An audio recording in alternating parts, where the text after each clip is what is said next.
Sometimes I just cross my hands and I look at her and I'm like, this girl is growing, to come back from school and say, oh, mommy, can you imagine what happened today? And she's talking, I'm not hearing anything. I'm just looking at her with awe. Now, a lot of people ask me, oh, Mercy, I even want to go ahead and get a little girl. Guys, come closer. It wasn't always like that. So on the 10th of June, my first daughter, Annabelle, will be turning 13. And in as much as she has annoyed me all through this week and all through this month, and I keep saying, your birthday is coming up, Abi. You don't want me to do this, you don't want me to do that. I am still looking forward to celebrating that day with her and for her. It's been a blessing watching her grow from the little girl who came to me with low cuts, with fear in her eyes, to see that she's thriving and growing into a very beautiful young lady with her virtues. And I like the fact that I think it's an honor to me to watch her share. To come back from school and say, oh, mommy, this happened today. Sometimes I just cross my hands and I look at her and I'm like, this girl is growing, And sometimes when she says, oh, mommy, can you imagine what happened today? And she's talking, I'm not hearing anything. I'm just looking at her with awe. We wonder. And I am really grateful that God has brought us this far.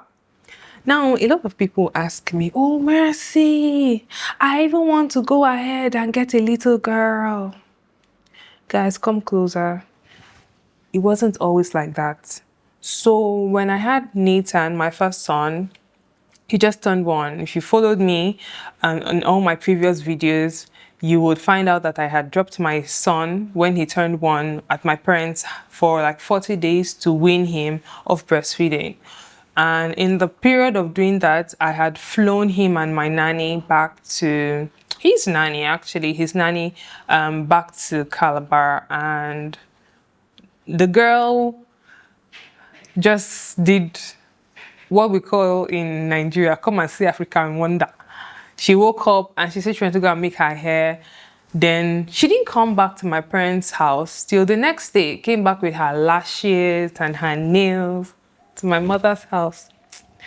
That was just a very long story, but long story short, my husband had said she was not going to come back because if someone could leave her duty post to go and fix her lashes, then something was definitely wrong. So I had to start looking for someone who was going to come back because I had just started working, and I got back to work when my son was 3 months, and I needed, even if I didn't need anyone who was going to do like market runs or stuff. I just needed someone to watch him, so I didn't have to take him with me to the bank or take him to the market or take him everywhere I was going to go and meet clients for my meetings and stuff like that. So while I was still in Lagos, I got a call that, oh, my uncle, a family member had brought someone, and he had like some of his siblings with him that he needed help taking care of. So I saw Annabelle, and I said, okay, no problem. I would take her with me. I would take care of her. And I asked, how old was she? And they told me that she was 13.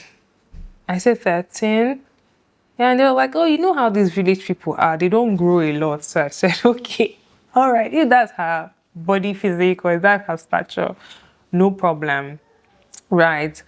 And so I took her with me, and I knew that the way my mom raised us, we never had any house helps, right? We had this one big family, and my mom would cook and she would keep it. See, the most beautiful part of my memory as a child was when we ate ekpang. I don't know if you people know ekpang cook, but my mom would put it on these iron trays. A lot. It would just be a very big iron tray, and she'll give all of us spoons, and then we'll sit in the center rug and then we'll eat ekpang. So that was how we grew up. My mom was so receptive. Our house was always full with people, and she grew all of us together in one harmony. Like there was love. That's how I grew up. So I learned that from my mom. So when I knew that I was going to have this child come to me, I knew I was going to you know, she was coming to me with love. But the ideology that I had in my mind was, oh, I was going to have someone who was going to help me with my child, right? Big mistake, because when she came to me, she was a child herself. So I was wondering, how do I need help with taking care of a 1-year-old and they're giving me another baby? Guys, I was so frustrated. I was so frustrated. It was even worse, you know, when I found out that she couldn't read or she couldn't write and she was 13. This was in 2021 and we're in 2025. We've come a long way. So my daughter has been with me for 4 years now.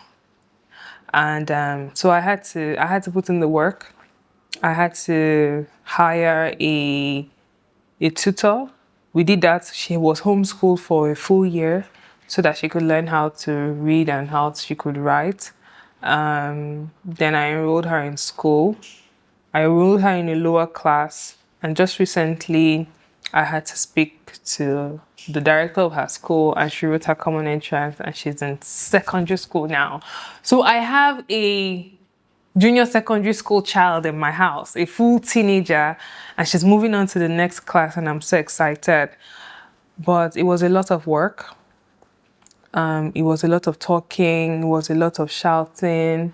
Sometimes it was a lot of knocking because, you know, these children will stress you thin.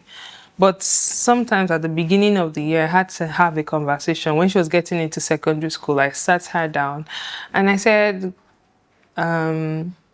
baby girl, you're about to get into secondary school, and I can no longer knock you, and I can no longer spank you or shout. We need to have a conversation. You know, you're growing into teenagehood, and you're going to have to start making decisions that may not always be with you. You would meet different children from different walks of life. You would meet different characters, but you need to know that these are the virtues, these are what God expects us to do. So I already know that I have a child who doesn't steal, I have a child who doesn't lie, a little bit of smartness here and there, but overall she's an amazing child. And as I say, she's an amazing child, and this is just me telling you that, please, if you want to get a child, an underage child, someone who's not up to 15 yet, and you want to say, oh, this person needs to come and treat the child. I don't understand. Please treat people with respect. Your household should not, this conversation is a dicey one. Children watch. You know, children watch how you treat people. You cannot say, don't do this to a child. I see that at some point, I even had to stop because when you're shouting at Annabelle, Nathan starts to shout. So it was mental torture for me, and it took a lot of realization, and it took a lot of being truthful and honest to myself to say that this child is a child. She's always going to be a child, and she has to be my child. So from the moment I told myself that this child is my child, my daughter, a lot of things changed for me. And you have to ask God for grace to be able to go through that phase. So there's no going back for us. It's complete. There's no going back for us. The what I'm praying to God for now is for the grace to make sure that she becomes who exactly He wants her to be in life, or her to fulfill purpose. And I'm just so honored that I get to watch her grow, and I'm just so grateful. So yeah, it's been a journey coming to this point that we are now. So let me hear from you. Have you had anyone stay with you? Have you had an experience of someone who has a younger child staying with them? How has that experience been? Has it been a nice experience? Or is it just something that you feel like shouldn't be done? I really want to hear other people's thoughts about managing children that are not theirs, be it your nanny or your help or something. How do you navigate that? For me, I treat people with love. I feel like at the end of the day, the most important thing is when Jesus comes to take account of the people that He puts under my care, what do I say? So I don't want to be caught backing. I don't want to be caught behind. Yeah, I look forward to hearing from you.